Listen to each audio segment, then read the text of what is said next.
So rule number 7 is basically the angles of departure and arrival. We derive the angle of departure as the sum of angles of zeros minus the sum of angles of poles, that's for departure, except the angle at the pole at which we are determining the slope, plus 180 plus 360.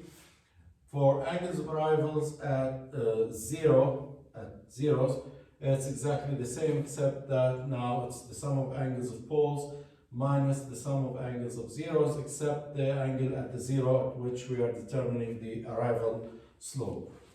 So let's consider this example and see how we can determine the angles of arrival and departure.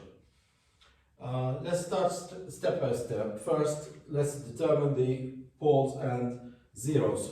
For zeros, the zeros are the roots of the numerator, so s squared plus, or actually it's minus, s squared minus 4s plus 8 equals 0, which leads to s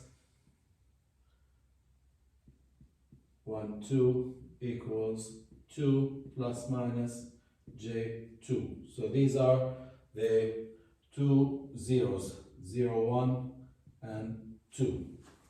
And for the poles, I'll use the denominator, s squared plus 2s plus 2 equals 0. Solve for the roots.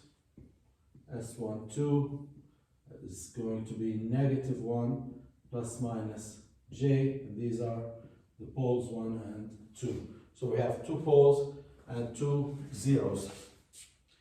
Two zeros at positive 2 and 2. So let's place those here. 1, 0, approximately 2.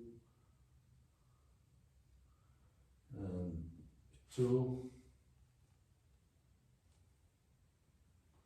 negative 2, and here's my second 0.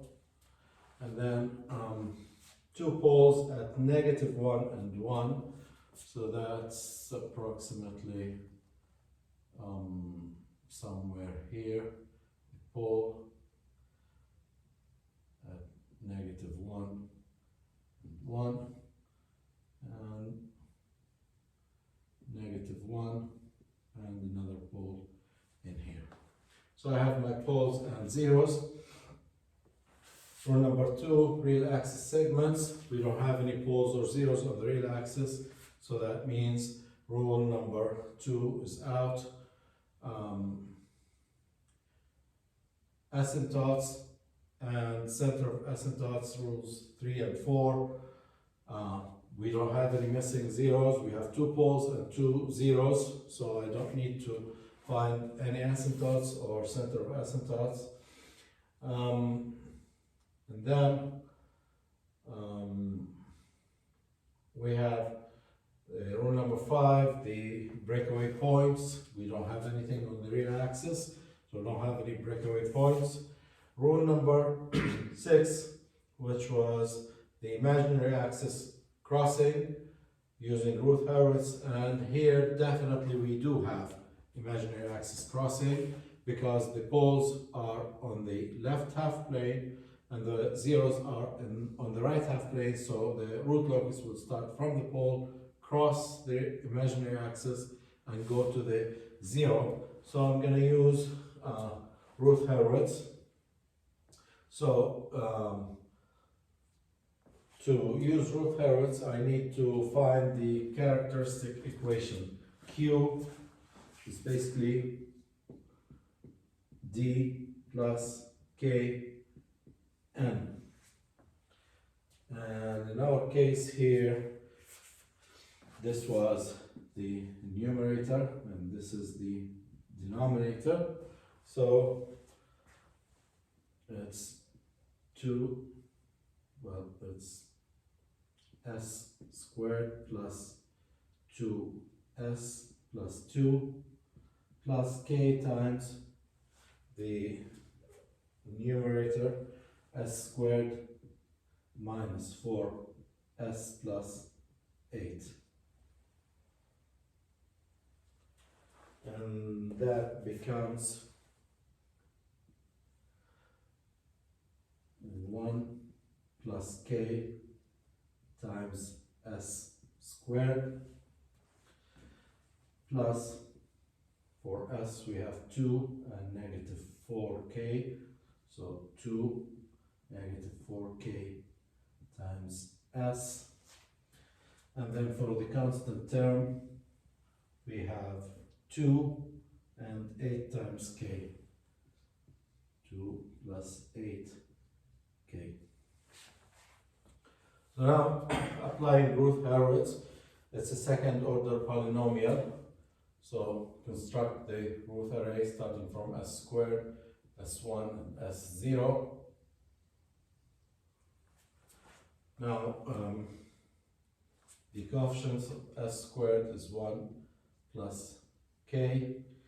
For s0, this is s0, this is s1, 2 plus 8k, and then for s we have 2 minus 4k, and that's it. So here's my ladder, and this is 2 plus 8k. Now to have a row of zeros, we'll set this to 0 and find the value of k that leads to a row of zeros, and the k, if this is equal to 0, then k is 1 over 2. The auxiliary polynomial is the row above, which is 1 plus k times s squared plus 2 plus 8k times s, this is squared, this is s0, so it's times 1. Now substitute the value of k, 1 over 2, so cube a for k equals half. That becomes 3 over 2 s squared plus 6 equals 0. Solve for s, negative 6, 12 divided by 3, negative 4, so that becomes plus minus j2. So that means the imaginary axis crossing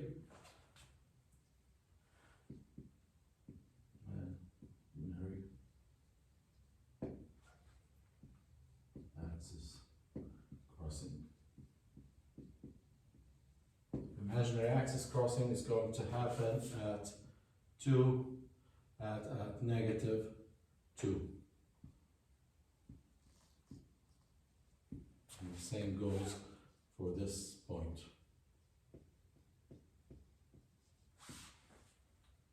Okay, so now for the root locus, for the branch that starts at negative 1 and 1, it's going to start here, cross at 2, and at the 0 at 2 and 2.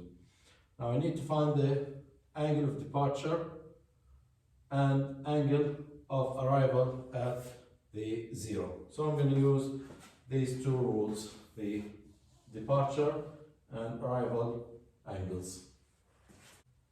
Now let's find the angle of departure at pole number 1 here.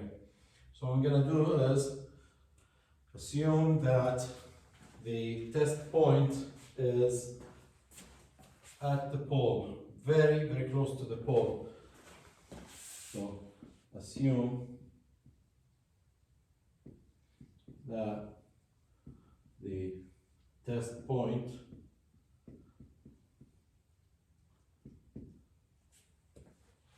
is at the pole.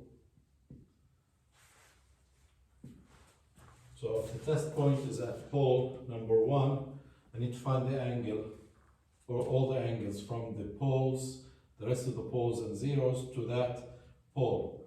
So I need the angles of zeros. We're talking about the angle of departure. So from 0 to pole 1, here's one angle, and from this 0 to this pole,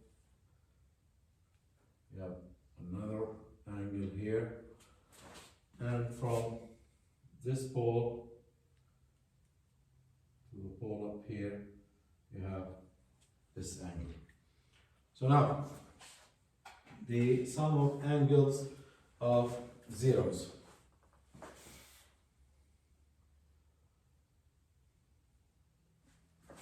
Zero number 1 to the pole, this angle is going to be 198.4 degrees. This angle is simply, this is 45 degrees, negative 2 and 2, 1 and 1. So this angle will be 135 degrees, and this angle obviously is 90 degrees. So the sum of angles of zeros, yeah,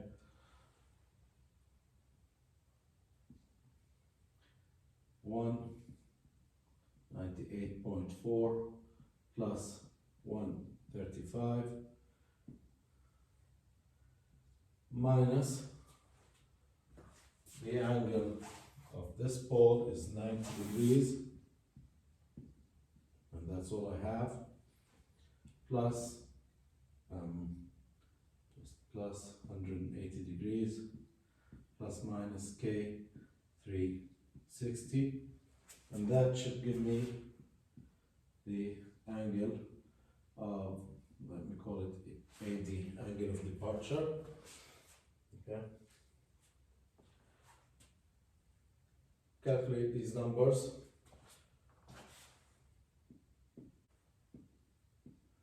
$423.4 plus minus K 360.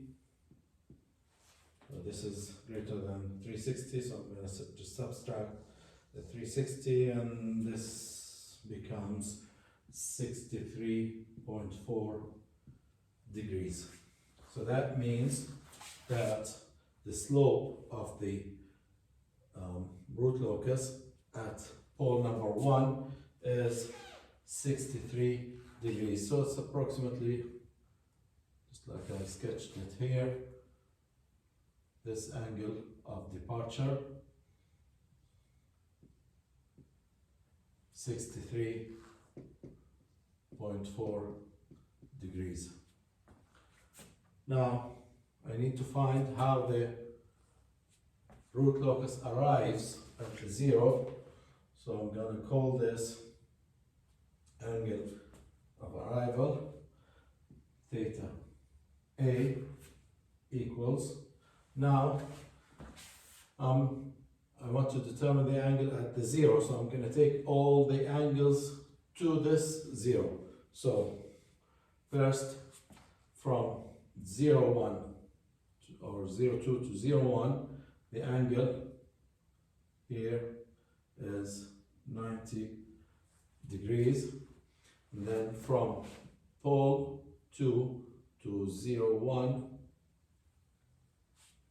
this angle is right here. This is 45 degrees.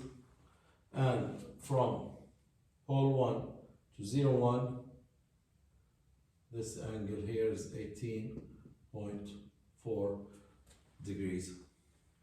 So that means it's the sum of angles of poles. So the poles, the angles of the poles are 18.4 plus, for pole 2 it's 45 degrees,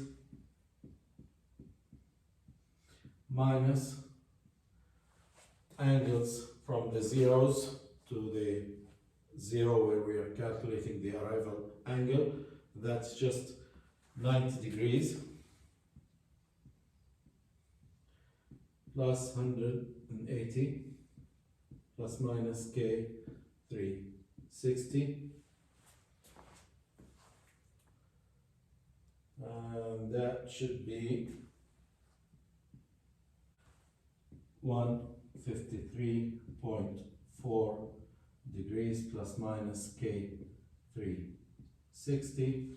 This angle is less than 360, so I don't need this part. I'll set k to 0, so I'll just leave it at 153.4 degrees. So the arrival, this angle of arrival must be theta A 153.4. Looks something like this. That's about 27 degrees from the negative axis. So here's my crossing point, here's the departure slope, here's the arrival slope. So approximately the root locus will look something like this.